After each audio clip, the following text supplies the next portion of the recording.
Buenos días a todos, a todas, bienvenidos también los que conectáis desde casa. Nos alegra veros en este reinicio del horario escolar, el horario de invierno, aunque estamos en verano todavía. El inicio de las clases bíblicas, la escuela dominical. Tenemos a todos los niños y niñas desde 3 hasta 18 años en sus distintos grupos.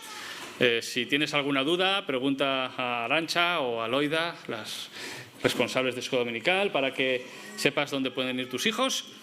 Y aquí estamos los adultos, de 18 hasta que uno quiera. Así que venimos también a aprender. Es clase bíblica, es un tiempo de exposición, también de participación y de ánimo al estudio de cada uno de la palabra de Dios. Y vamos a empezar con una serie que nos va a llevar todo el año. A veces sabéis que tenemos series trimestrales, o en este caso es una serie que va a durar desde Dios mediante, desde septiembre hasta junio del año 2024. Porque lo que vamos a hacer es un repaso a, lo que veis ahí. En esto creemos, la verdad bíblica para nuestro tiempo. Vamos a hacer un repaso de las principales doctrinas bíblicas, de manera que al cabo del año podamos tener más claro qué es lo que creemos, qué es lo que practicamos como iglesia, como creyentes, y podamos estar sólidamente fundados en la enseñanza bíblica. Y la clase de hoy empieza con el primer tema, primera pregunta, y además luego os vamos a presentar algún material que nos va a servir de guía a lo largo de este año, con esta pregunta: ¿cuál es tu única esperanza en la vida y en la muerte? Ese es el punto de partida, pero antes de seguir con lo que es la clase, vamos a pedir al Señor que nos ayude a entender lo que Él tiene para nosotros esta mañana. Señor, te damos muchas gracias por este nuevo domingo, que es de alguna manera un domingo especial para nosotros al reiniciar pues esta temporada de clases bíblicas, de culto ya ampliado, de lo que empieza a ser la vida cotidiana de la Iglesia. Te damos muchas gracias por permitirnos llegar de nuevo juntos. Gracias por las personas que se incorporan, nuevos estudiantes, familias, personas que nos visitan. Gracias porque todos juntos podemos buscar la dirección que tú nos das por medio de tu palabra y adorarte como tú mereces, como el único Señor y Dios y dador de la vida y la esperanza. En tus manos ponemos todo, ponemos a las profesoras y profesores de escuela dominical, pedimos tu bendición. En el nombre de Jesús. Amén. ¿Estás seguro de lo que crees? ¿No te ha pasado alguna vez que has empezado una discusión o un debate con alguien que te ha hecho una pregunta y de pronto, te has quedado un poco en blanco sin tener muy claro cómo responder? O quizás incluso con algún hermano en la iglesia te has encontrado que ha dicho una cosa que te ha chirriado un poco, pero te lo ha defendido así como con mucha seguridad. Y dices tú, oye, pues a lo mejor tiene razón y soy yo el equivocado. Estar seguro de los que creemos es algo realmente imprescindible para el creyente. Conocer las doctrinas que la Biblia enseña, pero también las énfasis que esta iglesia guarda y practica. Puesto que estáis en una iglesia, todas las iglesias bíblicas, evangélicas, tenemos en común una fe, pero hay también matices, ¿verdad? Hay diferencias en formas, en énfasis. ¿Sabes cuáles son los principios, los énfasis que defendemos como iglesia local? ¿Sabes en qué se diferencia el cristianismo evangélico de otros cristianismos? ¿Por qué no somos católicos? ¿O por qué no somos anglicanos? ¿O presbiterianos? ¿O reformados? ¿O bautistas? ¿O pentecostales? Bueno, podemos seguir con la lista de tipos de iglesias y lo que llamamos denominaciones cristianas. Con muchas de ellas tenemos comunión, puesto que profesamos la misma fe, pero hay otras iglesias que tienen el nombre de cristianas, pero que entendemos que no mantenemos una comunión espiritual con ellas, con esas iglesias. ¿Por qué? ¿Es simplemente una cuestión histórica? ¿Es que es un tema de exclusivismo? ¿O tiene que ver con ser fiel a lo que la Biblia enseña?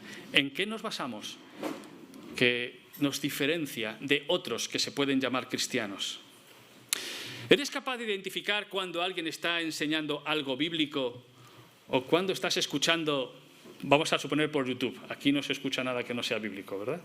Vamos a suponer que es en YouTube, que estás escuchando un mensaje. ¿Eres capaz de detectar cuando algo no es bíblico, aunque se utilicen muchos versículos bíblicos para afirmarlo? ¿O te dan gato por liebre, refrán castellano, y te empiezan a colar ideas, formas, prácticas que se van alejando de lo que la Biblia enseña? Tienes una especie de detector de herejías aquí instalado, de manera que en cuanto oyes algo dices tú, eso me suena raro, o bueno, si te lo cuentan con una sonrisa tú te lo crees porque como el amor cubre todo, pues lo dice con buena intención. Pues vamos a hacer una pequeña prueba, a ver si de verdad sabéis lo que creéis. Y para esto no hay nada mejor que un Kahoot, ¿vale? Vamos a hacer un Kahoot. Los jóvenes lo conocen porque ya se utiliza a menudo en las clases. Y vosotros también porque lo hemos usado alguna vez aquí en la clase bíblica. ¿En qué consiste? Ahora sí necesitamos que saquéis vuestros móviles. Casi siempre decimos que no. Ahora sí necesitamos que saquéis vuestros móviles. Y Esteban, lanza la pantalla donde van a ver el código. Dale abajo a pantalla completa, por favor. Ahí, eso es. Bueno, ¿veis que dónde tenéis que uniros? Pues mirad, si sois muy hábiles con el Zoom, podéis coger este código en vuestro móvil y se os abrirá una ventana en el navegador. Ya lo sé rápidos, como veis, se os abre una ventana en vuestro navegador del móvil y podéis dar vuestro nombre y metéis este código, ¿vale? Y si queréis hacerlo directamente buscando en Google, buscáis kahoot.it, ¿lo veis? www en el navegador, en Chrome, en Google, como le llaméis. kahoot.it y metéis este PIN, ese número, ¿vale?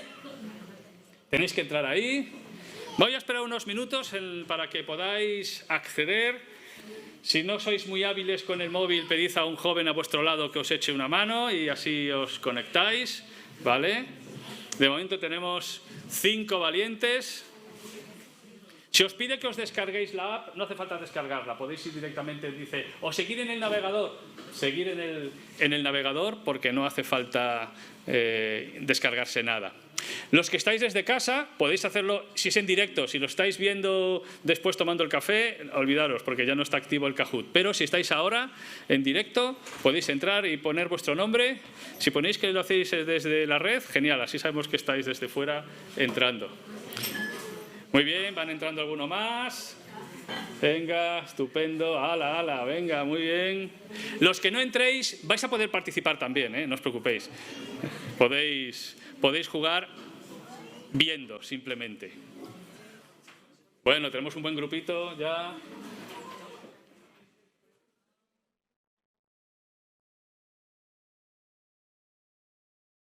Damos 10 segundos más, por si alguien está intentándolo. ¿Sí?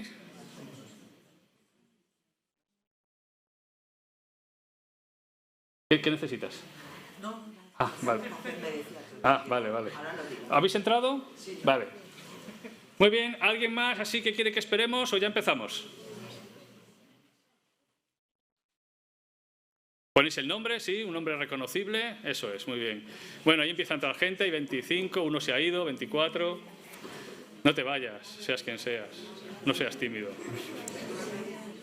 Muy bien, pues ¿esperamos un poquito? Sí, bueno, más que se añaden. De todos modos, podréis añadiros conforme estemos jugando. El código va a estar ahí presente y os podéis añadir. Pues, claro, concentración. Porque aquí no solamente es cuestión de acertar, también es ser rápido. Leeros las respuestas, que uno va directo, que algunas tienen matices. Vamos allá. Empezar. Gracias, Esteban. ¿Estás seguro de lo que crees? Esteban, creo que hay audio que podéis poner si queréis, aunque sea bajito. Bien, una pregunta. Empecemos por nuestra iglesia local. ¿Sabes cuántos años hace que se fundó? Y ojo a las respuestas. 90, 75, desde Hechos 2 o 25. No deis pistas.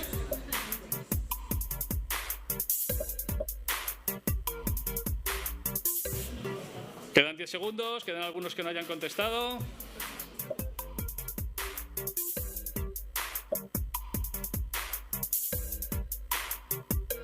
¿Hay alguien que no ha contestado,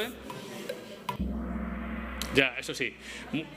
90 años, muy bien, este mes terminamos las celebraciones del 90 aniversario. Vale, esta era la fácil, seguimos. Siguiente. Bueno, ganan nosotros, quienes quieran que sean nosotros. ¿Cuántas personas hay en Dios? ¿Dios es una sola persona? ¿Existen 3 seres diferentes en un solo Dios? ¿Solo el Padre es verdadero Dios? Hay 3 personas, pero son un solo Dios. Leed bien las respuestas que tienen sus... Dios es una sola persona, hay 3 seres diferentes en un solo Dios, solo el Padre, 3 personas... Y le dais al color correspondiente, ¿vale?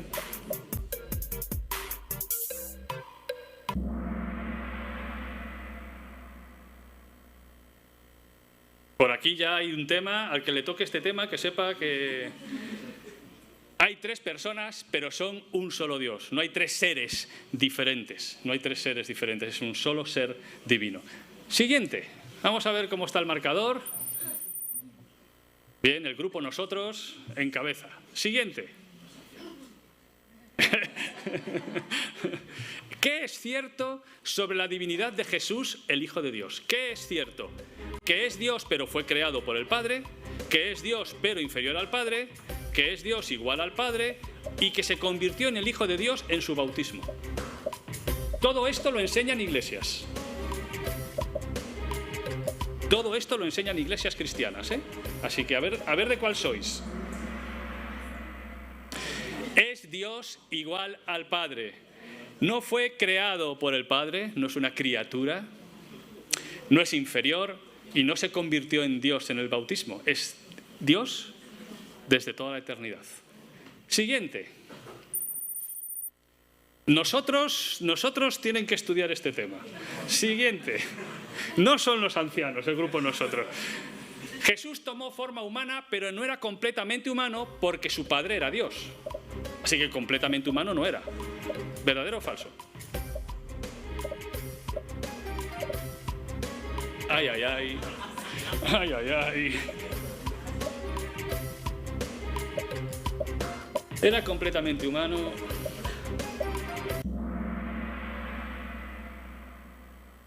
¿Cómo que no era completamente humano? Si no fuera completamente humano, no podría salvarnos. Así de clara es la cosa.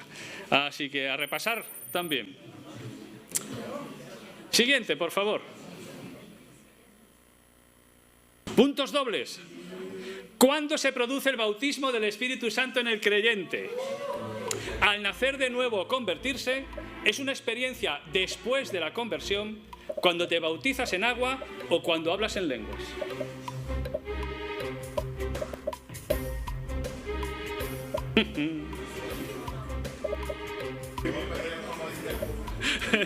Mejor no.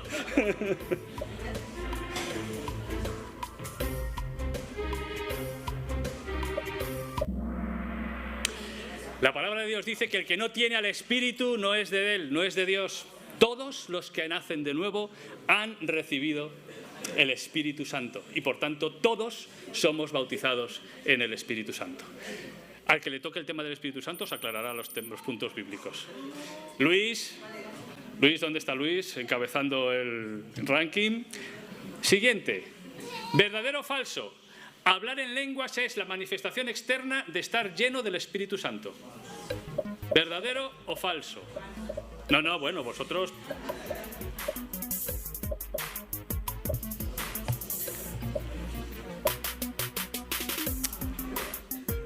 Fijaros que no se pregunta si existe o no existe ese don, sino que es la evidencia.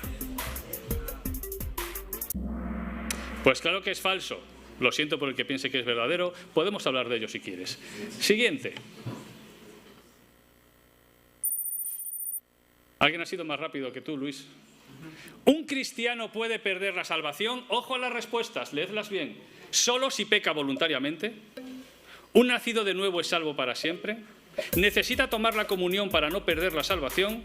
¿O solo si comete el pecado imperdonable?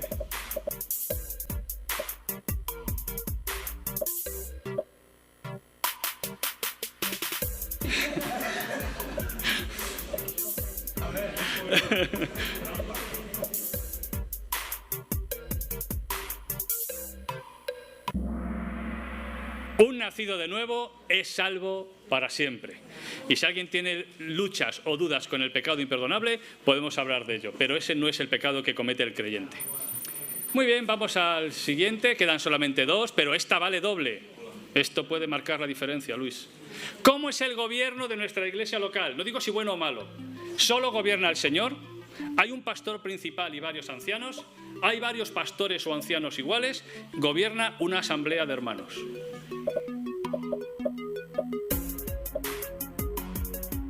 Lo que sí que hay son ovejas. Lo demás...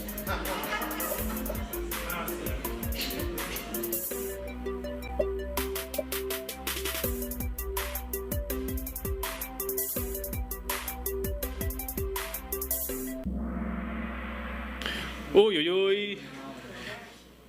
El Señor gobierna, pero pone a personas para gobernar su iglesia. No hay un pastor principal, hay en este momento 4 ancianos o 4 pastores que somos copastores de la iglesia. Hay una persona dedicada a pleno tiempo, pero es uno más entre el conjunto de ancianos o pastores de la iglesia. Y última pregunta. ¿Verdadero o falso? ¿Los cristianos no tenemos que obedecer la ley de Dios o los 10 mandamientos? No lo digas, piensa. No dice que tengamos que obedecer para ser salvos. Dice si los cristianos tenemos o no tenemos que obedecer lo que Dios dice. En la ley de Dios o en sus mandamientos. Pues los 3 que piensen que no tienen que cumplir la ley de Dios, que lo revisen, porque la ley de Dios es para todos. Otra cosa es cuál es su valor, cómo se aplica, el si eso no es para salvación, por supuesto, pero tenemos que obedecer los mandamientos de Dios. Los mandamientos de Dios son para nuestra vida. Siguiente. Quedaba una. Y de puntos dobles. ¿Qué ocurre cuando un creyente muere? ¿Permanece dormido o inconsciente hasta la segunda venida? ¿Está en un lugar neutral hasta el momento del juicio? ¿Disfruta de la presencia de Dios junto a Jesús o en verdad nadie lo sabe?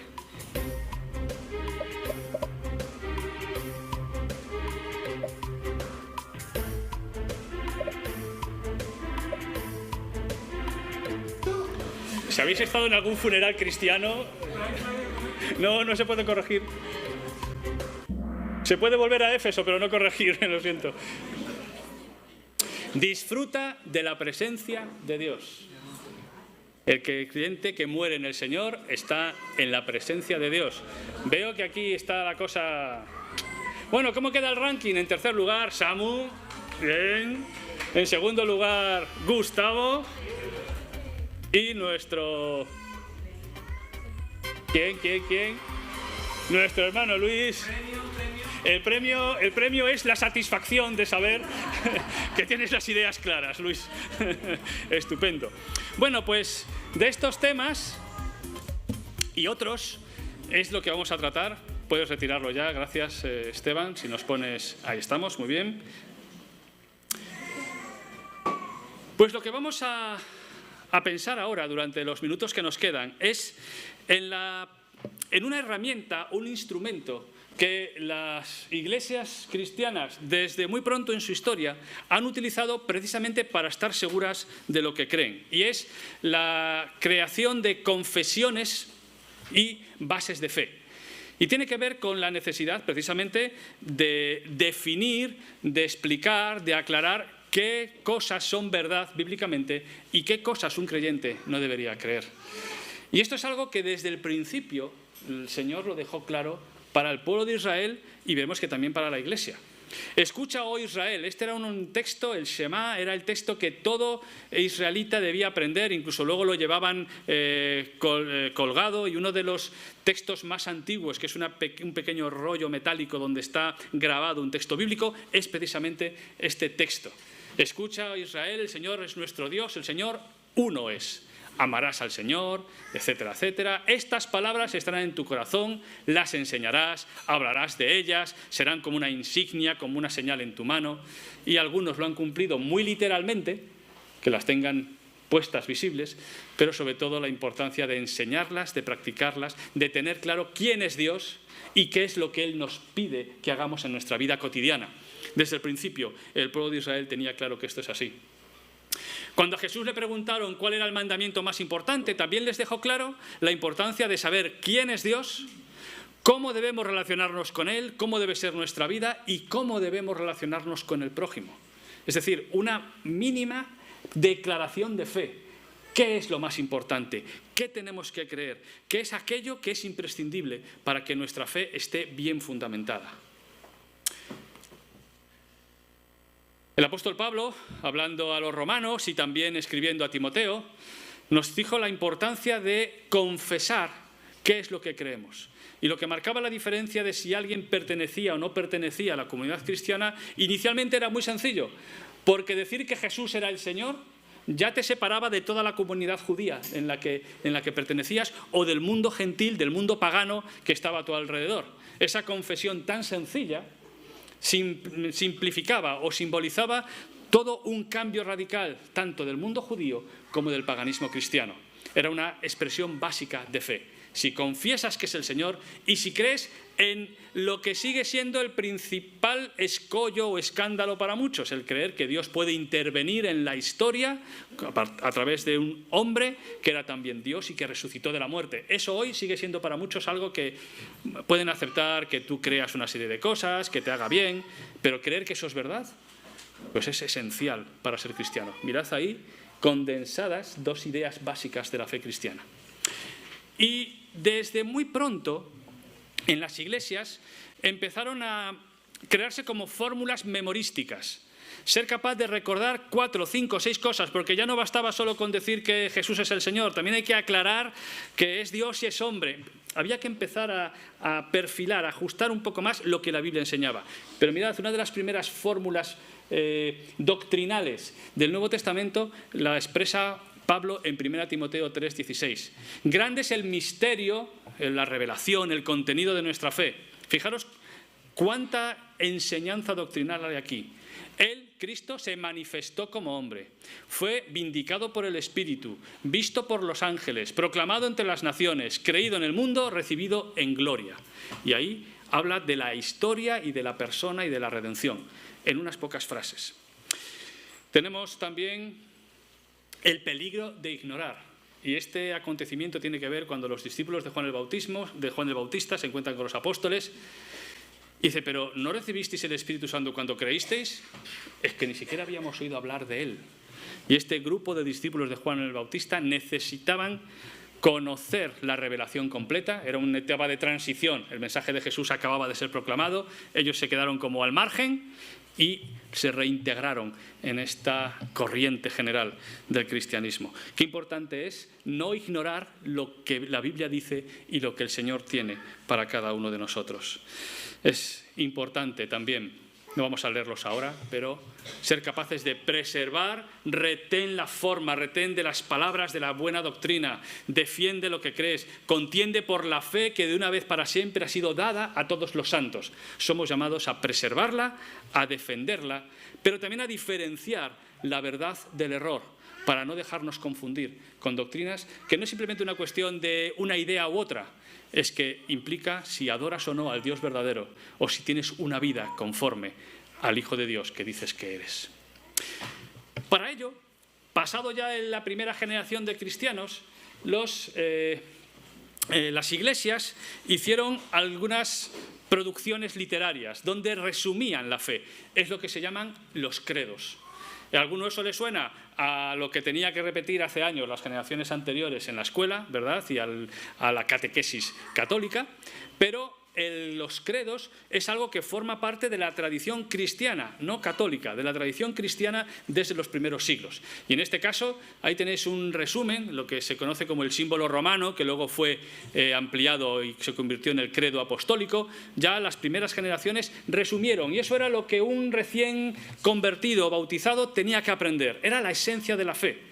Y memorizar eso te ayudaba a expresar, recordar y tener claro lo que significa ser cristiano. Y si los leéis, pues fijaros, creo en Dios Todopoderoso, en Jesucristo su Hijo, etcétera, etcétera, lo que es la esencia de la fe cristiana. Esos son los primeros credos.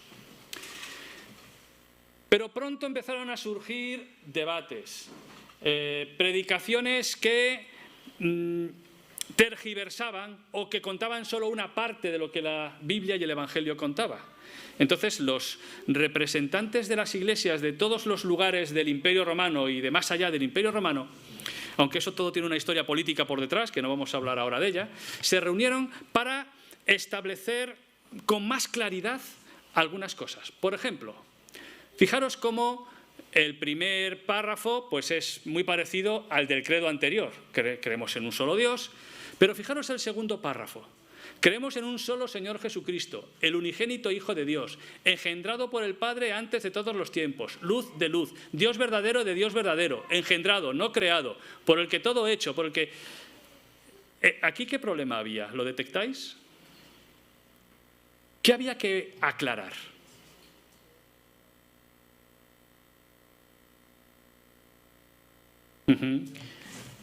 En relación con la divinidad de Jesús. ¿Os acordáis una de las preguntas que salieron antes y que había algunos que no las tenían muy claras? Pues eso, ya había problemas en el siglo II, III y IV.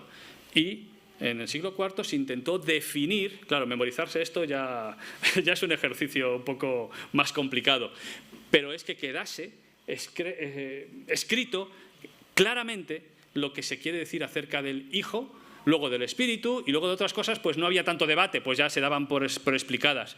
A lo largo de los siglos hubo que aclarar más cosas porque siempre surgen enseñanzas contrarias a la palabra de Dios. Esos eran los credos y uno de los más importantes es el credo niceo porque la reunión se hizo en la ciudad de Nicea y de ahí el credo niceno. Con el paso de los siglos, sabéis que hubo un momento en la historia cuando el cristianismo se reformó, se renovó, volvió a los orígenes, lo que conocemos como la Reforma Protestante, de la cual nuestra Iglesia es heredera de todo ese movimiento histórico. Las iglesias de la Reforma, precisamente porque nacieron como respuesta a los errores que a lo largo de la Edad Media se habían ido acumulando en la Iglesia Católica, para volver a lo que la Biblia realmente enseñaba, pues fue necesario definir y precisar cuál era esa fe que estas iglesias profesaban.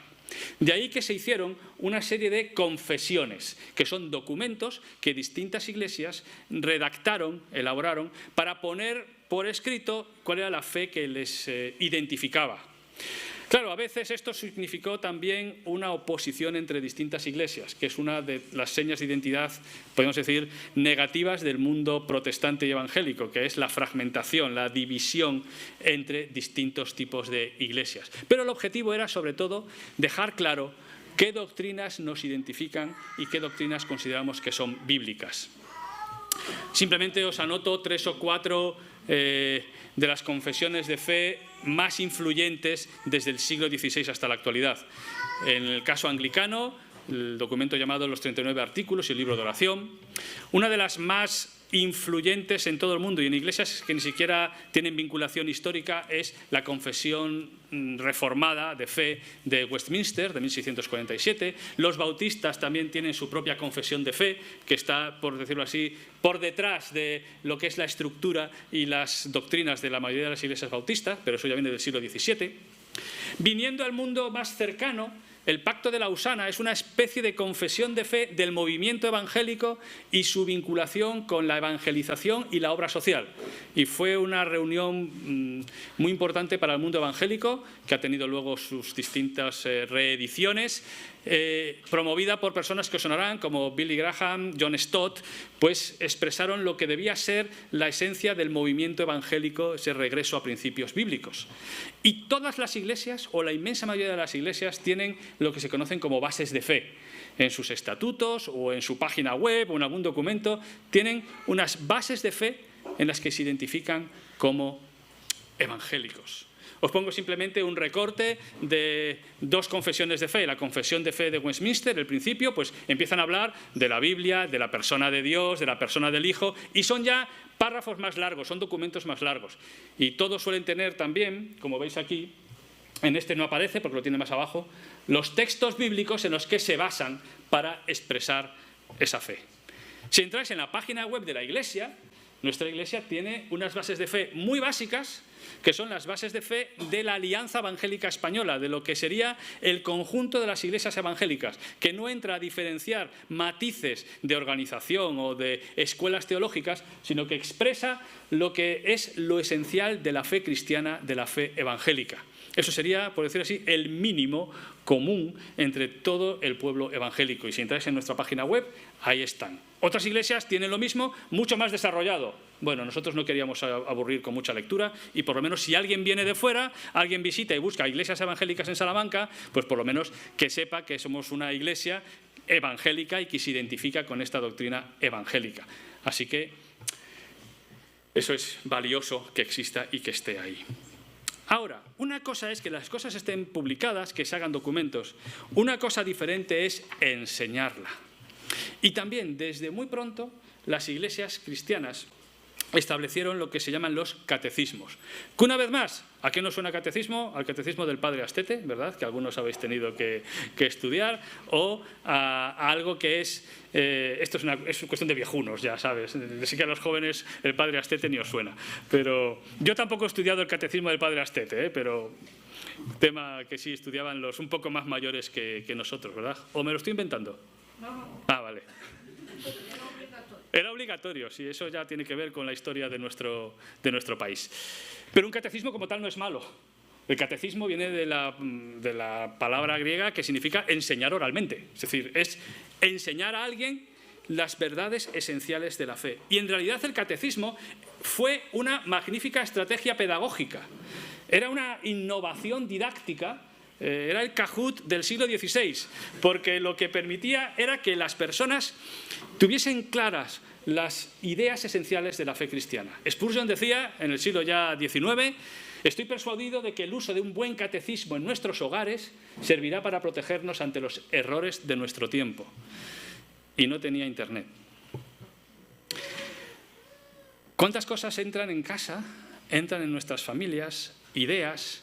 ¿Cómo las estamos contrarrestando?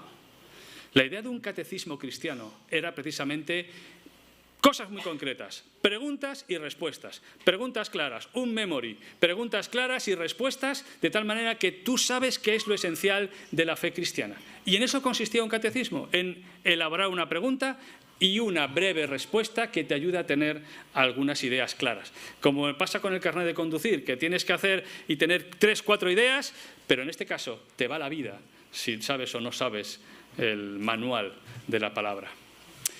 Timothy Keller decía que los catecismos clásicos guían a través de un equilibrio perfecto de teología bíblica, ética práctica y experiencia espiritual. Es decir, son herramientas que nos permiten dar un repaso a toda la enseñanza de la Escritura. No solo las doctrinas, sino también la vivencia cristiana, lo que es la Iglesia y lo que debe ser mi vida práctica, mi vida cotidiana. Y os voy a poner 2 ejemplos de 2 catecismos para que veáis la sencillez. El que os mencionaba antes, bueno, la Confesión de Fe de Westminster, luego se hizo el Catecismo de Westminster, basado en esa confesión de fe. ¿Cuál es el fin principal del hombre? El fin principal del hombre es glorificar a Dios y gozar de Él para siempre. Repito la pregunta. ¿Cuál es el fin principal del hombre? ¿Para qué existimos? ¿Para qué estamos aquí? ¿Cuál es la esencia de la vida del hombre, del ser humano? Glorificar a Dios y disfrutar de Él para siempre. Es fácil de recordar, ¿no? Pero pensad lo que puede cambiar la actitud ante la vida de una persona si esto lo tiene grabado en su mente o si no sabe lo que es el ser humano ni cuál es el propósito de su vida. Otro catecismo, el de Heidelberg. ¿Qué son las buenas obras? Bueno, estos querían que la gente memorizase un poco más, ¿vale? Únicamente aquellas que se realizan con fe verdadera, conforme a la ley de Dios, y se aplican solamente a su gloria, y no aquellas que están fundadas en nuestras buenas intenciones o sobre instituciones humanas. Un poco más amplio, pero fijaros qué fácilmente responde al tema de la fe y las obras. Te aclara que las obras son importantes, pero como lo que debe hacer un creyente, no para ganarse la salvación. ¿Os dais cuenta? Resumida, una doctrina que ha sido esencial y todavía hoy, fuente de diferencia, división entre cristianos, entre iglesias que se confiesan cristianas. Bueno, ese es el ejemplo de lo que ha sido esta aportación en la historia de la Iglesia. Ya estáis temblando, es decir, bueno, o sea, que ahora aquí vamos a empezar a un catecismo y vamos a empezar con preguntas, nos van a hacer examen. No, no es eso, no es exactamente eso. Pero sí os proponemos este repaso y el poder pensar en ideas básicas de nuestra fe. Y para ello vamos a proponeros el uso de un material que se llama así, el Catecismo de la Nueva Ciudad, que es un catecismo contemporáneo. Es un libro, como veis, prologado por Keller, uno de los que hemos visto allí su foto. Es gratuito. Está disponible, también los que os gusten los QRs, en formato dinámico, es decir, que tú le das al ratón y se pasa a la página. Oyes cómo hace esto. Es muy bonito, pero en fin, que da igual, ¿no? El formato, pero si te gusta ese formato o simplemente una página web, está puesto gratuitamente por Coalición por el Evangelio y tú ahí puedes ver todo el material de este libro que está impreso. Pero si eres de los que prefieres tener las cosas en papel porque te gusta subrayar, escribir, discutir con el autor y poner tus propias opiniones, pues Rebeca, nuestra hermana Rebeca, encargada de la extinta librería y que esperamos que regrese alguna vez cuando pongamos el espacio.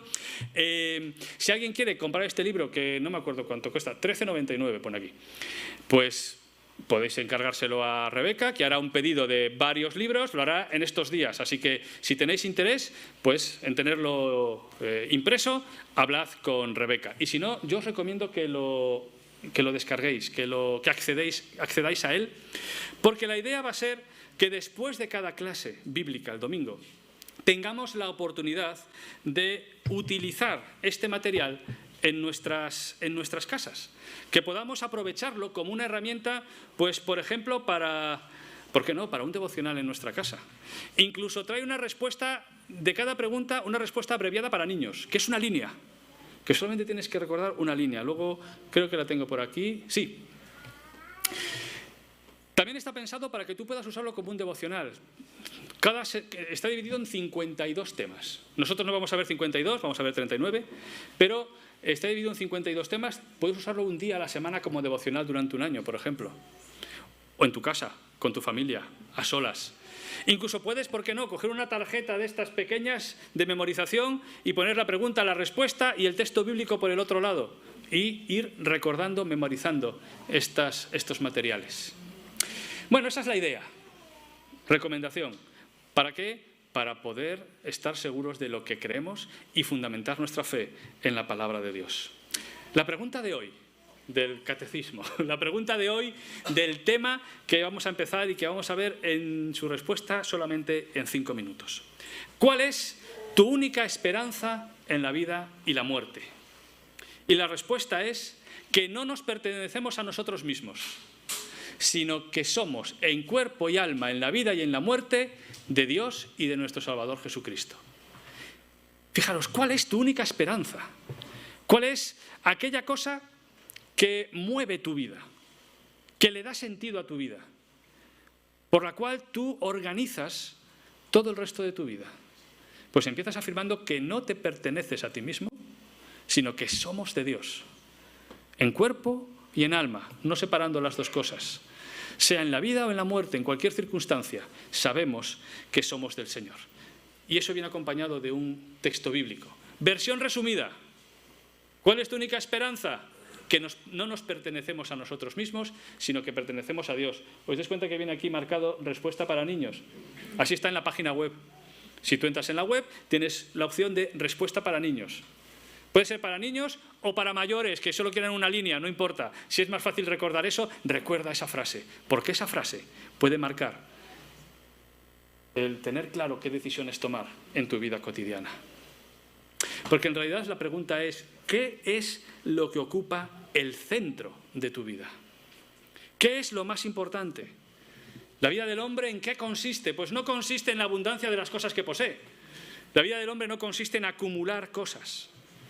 Y saber qué somos y para qué existimos es la pregunta más importante, que las personas se hacen consciente o inconscientemente, pero que lo que ocurre en su vida depende de cuál es la respuesta que han dado a esta pregunta. Y para muchos su vida no tiene más sentido que el vivir hasta que te mueres, porque no eres más que un azar en el universo. Pues ese es un sentido sin sentido en la vida. Y Dios nos recuerda que no, que el materialismo, el naturalismo no es la respuesta, que el mundo existe porque hay un Dios. Muchos están en búsqueda permanente de experiencias espirituales, de experiencias religiosas o de experiencias emocionales que les llenen. A otros les da igual y simplemente tiran para adelante sin preguntarse nada más. Y sin embargo, algo siempre ocupa el centro de tu vida, porque la esencia de la idolatría no es postrarse delante de una estatua. La esencia de la idolatría es que hay algo que no es Dios que ocupa el centro de tu vida. Y esta primera pregunta nos recuerda cuál es el centro de tu vida. Y si pensáis en las personas que conocéis, o quizás incluso en nosotros mismos si nos descuidamos, hay muchas cosas que pueden ser buenas en sí mismas, que pueden acabar ocupando tanto nuestra mente y nuestro corazón, que se convierten en nuestra única esperanza. Para algunos lo es la identidad nacional. Y eso se convierte en el motivo que mueve sus vidas. Y claro que es bueno reconocer las diferencias y las particularidades y lo que es nuestro lugar de origen. ¿Pero es eso el centro? ¿Esa es tu esperanza en la vida y en la muerte? Para otros es el deporte. Practicarlo o verlo. Y puede ser lo que marca todo lo que hacen al resto de la semana es condicionado al deporte que hacen o que ven. A lo mejor es tu carrera profesional. Claro que es buena, igual que el deporte con moderación. Claro que tu carrera profesional es buena, pero ¿es eso el centro de tu vida? Bueno, primero tengo que estudiar y luego ya... No, primero tengo que conseguir el trabajo, primero tengo que ascender, primero tengo que... Y entonces siempre lo otro queda. O quizás la diversión, o los amigos, o el sexo, o cualquier otra cosa que puede ser dada por Dios como parte de sus dones a los seres humanos. Pero si lo convertimos en el centro, estamos perdidos. ¿Qué ocupa el centro de tu vida? Uno de los grandes problemas del ser humano y de la Iglesia es que apartarán de su verdad el oído y se volverán a los mitos. Dejarán de creer lo que Dios revela y estarán dispuestos a creerse cualquier cosa, cualquier cuento, cualquier filosofía, porque les gusta más y no les desafía a vivir como Dios quiere. En cambio, el apóstol Pablo nos dice que ninguno de nosotros vive para sí mismo, ni tampoco muere para sí mismo. Si vivimos, para el Señor vivimos. Y si morimos, para el Señor morimos. Así pues, sea que vivamos o que muramos, somos del Señor. Ocurra lo que ocurra en nuestras vidas son del Señor. Y esta es una auténtica declaración de no independencia. Justo lo contrario a lo que muchas personas buscan en su vida. De hecho, el primer pecado, el pecado entró cuando el ser humano quiso ser independiente y decidir por sí mismo lo que estaba bien y lo que estaba mal. Seréis como Dios, discerniendo entre el bien y el mal. Es decir, vosotros seréis vuestro propio Dios, decidiendo qué es lo que está bien y lo que está mal. ¿Os parece que ese planteamiento es muy antiguo? ¿Está desfasado? ¿O es el que rodea nuestro mundo hoy? Hoy y siempre. El ser humano, el que decide qué es lo bueno y lo malo, lo que le conviene y lo que no. De esa manera, eso significa rechazar a Dios y su autoridad para definir lo bueno y lo malo, lo que nos conviene y lo que no.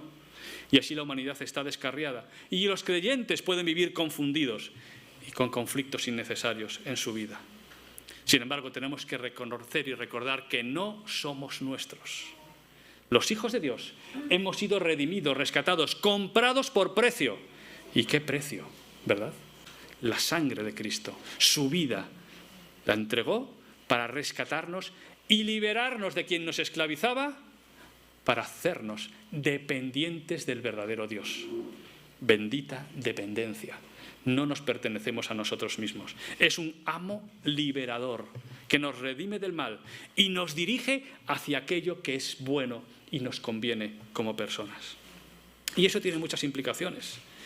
Debemos renunciar a pensar que somos los dueños y los que dirigimos nuestras vidas y dejar que sea Dios y su palabra los que nos muestren las prioridades en nuestras vidas, lo que es correcto o incorrecto. Si el Señor quiere, haremos esto o aquello. Es la actitud de aquel que se sabe dependiente del Señor. También implica que dejamos de ponernos a nosotros mismos en primer lugar. Yo, mi gusto, mi derecho, mi preferencia, cómo me gusta que sean las cosas, cómo creo que tienen que ser.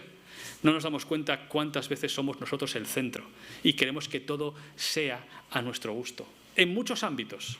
Y pensamos más en nuestro bien y, sin embargo, la Biblia nos indica: ninguno busque su propio bien, sino ¿cuál? El del otro. ¿Creéis que eso se aplica en el matrimonio? Vaya si tiene aplicación, ¿no?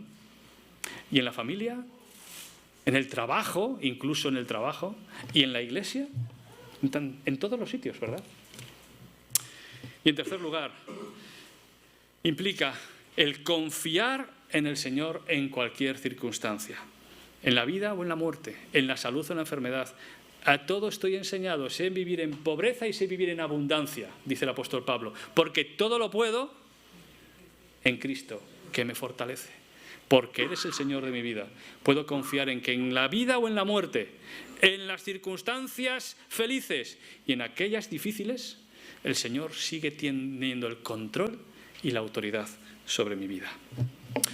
Así que es una pregunta importante. ¿Sabes lo que crees? La verdad de Dios es la que nos hace libres. El mundo que nos rodea, e incluso el mundo cristiano que nos rodea, puede ser fácilmente manipulable y desviarnos de la fe basada en la palabra de Dios. En este año lo que queremos es ayudarnos a todos a reconocer estos fundamentos bíblicos, a saber cuáles son también esos principios que como iglesia local creemos y practicamos, y de esa manera poder ser creyentes que crecemos y damos testimonio de esta verdad de Dios para el mundo que nos rodea. ¿Cuál es tu única esperanza en la vida y en la muerte? Que no nos pertenecemos a nosotros mismos, sino que somos en cuerpo y alma, en la vida y en la muerte, de Dios y de nuestro Salvador Jesucristo. Vamos a tener una oración. Hoy la participación ha sido con el Kahoot, así que no queda tiempo para más participaciones, pero la idea es que siempre tengamos también un tiempo para preguntar y para poder compartir algunas enseñanzas y dudas y ánimo los unos para los otros. Señor, te damos gracias por la revelación que tú nos dejas en tu palabra para edificar una fe robusta, una fe anclada en la verdad, una fe que transforma nuestra vida cotidiana, que te glorifica a ti y que es luz al mundo que nos rodea. Ayúdanos, Señor, a que este año sea un año de crecimiento, de aprendizaje y de servicio a ti. En el nombre de Jesús. Amén. Ahora tenemos un tiempo de intermedio entre esta reunión y el culto de comunión. Y ese intermedio, nada mejor que un café y algunas galletas. También sabéis que si queréis colaborar con las galletas y con que haya cosas ricas, pues hay una hucha voluntaria donde alguien puede dar ahí si quiere. Y en todo caso es un tiempo de conversación. En el aula de al lado todavía pueden estar en clase, así que podéis coger el café y salir aquí fuera, no al patio con comida, pero sí podemos estar por aquí y luego tirar las cosas a las papeleras. Gracias.